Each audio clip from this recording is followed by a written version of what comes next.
Alaska, a land so rich in oil, gold, and natural resources that today it's worth over $1 trillion, but in 1867, Russia sold this massive territory to the United States for just $7.2 million.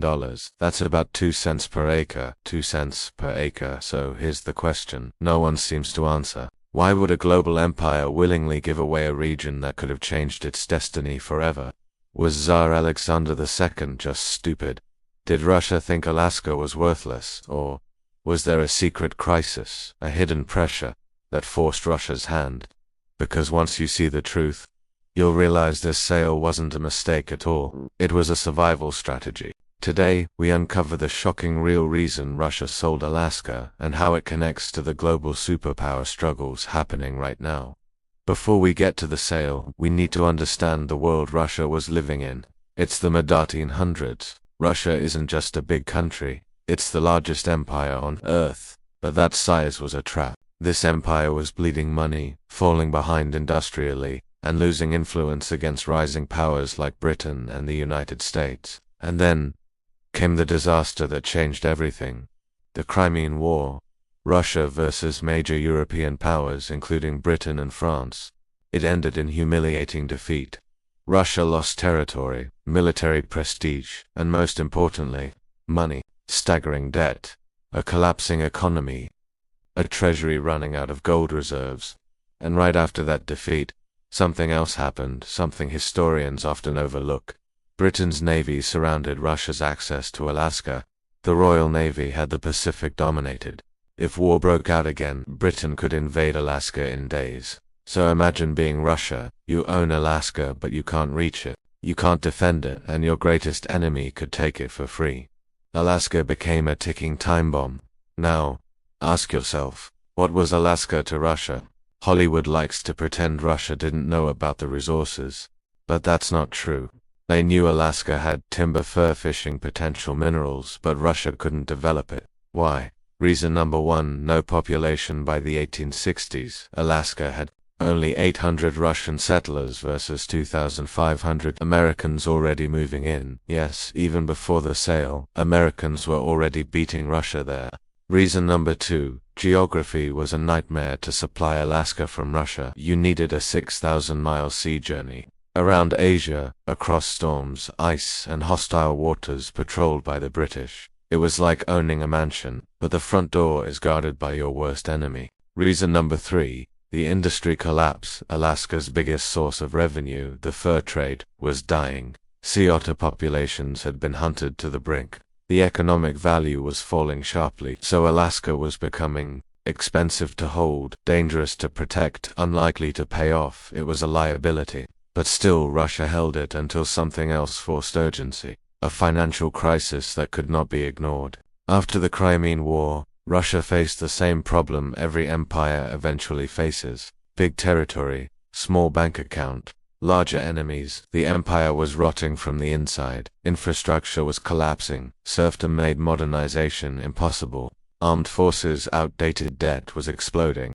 Tsar Alexander II realized, if Russia didn't modernize, the empire would die. He freed the serfs. He tried to restart the economy. He cut military spending. But it still wasn't enough. So Russia did what desperate nations always do when the bills are due. They looked for what they could sell.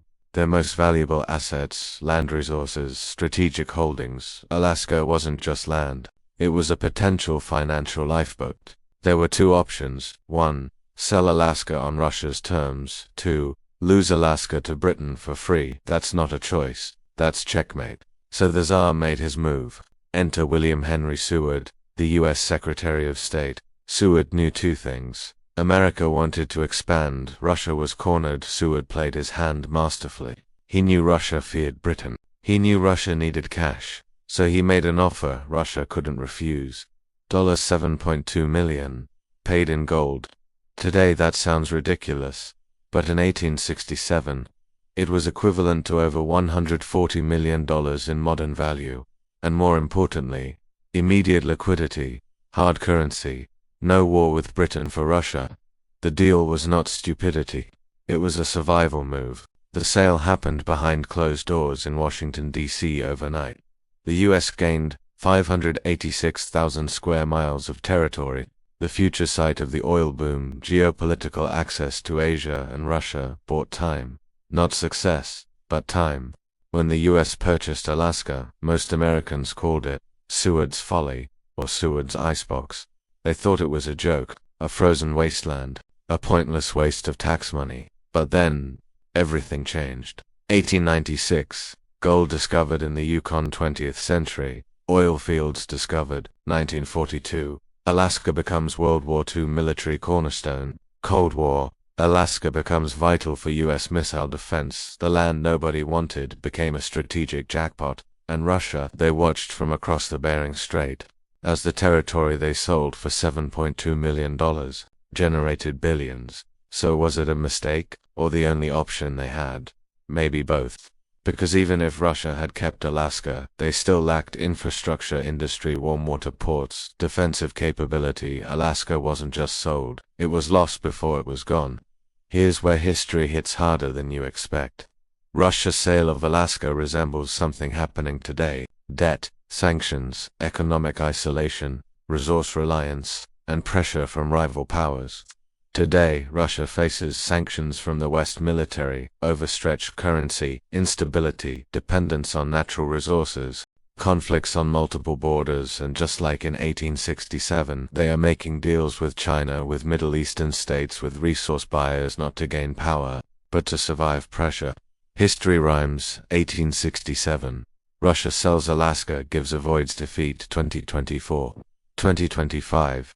Russia sells energy and territory access, gives, avoids collapse. Russia hasn't changed because the world hasn't changed. Empires don't fall in one moment, they fall piece by piece, asset by asset, deal by deal. Not with a bang, but in a series of compromises. The Alaska sale wasn't an accident. It was the beginning of a long decline.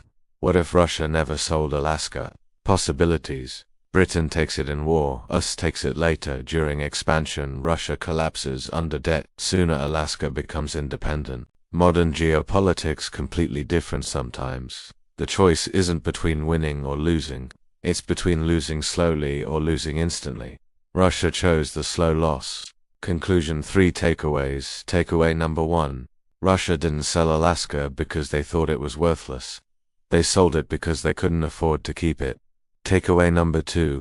Empires don't collapse from invasion first. They collapse from the inside. Debt, fear, logistics, and miscalculation. Takeaway number 3.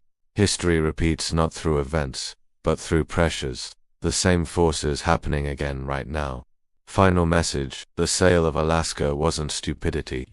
It was a warning, a reminder that even superpowers can reach a breaking point. Every empire thinks its territory is permanent, until the bill arrives. So the question we should really ask is, which modern empire is next? If you found this story eye-opening, and want more videos uncovering the real economics behind world history, subscribe for weekly documentaries. Comment below, which empire should we break down next? Like this video so YouTube knows this story matters, because history isn't just the past, it's the blueprint for our future. Thanks for watching, stay curious.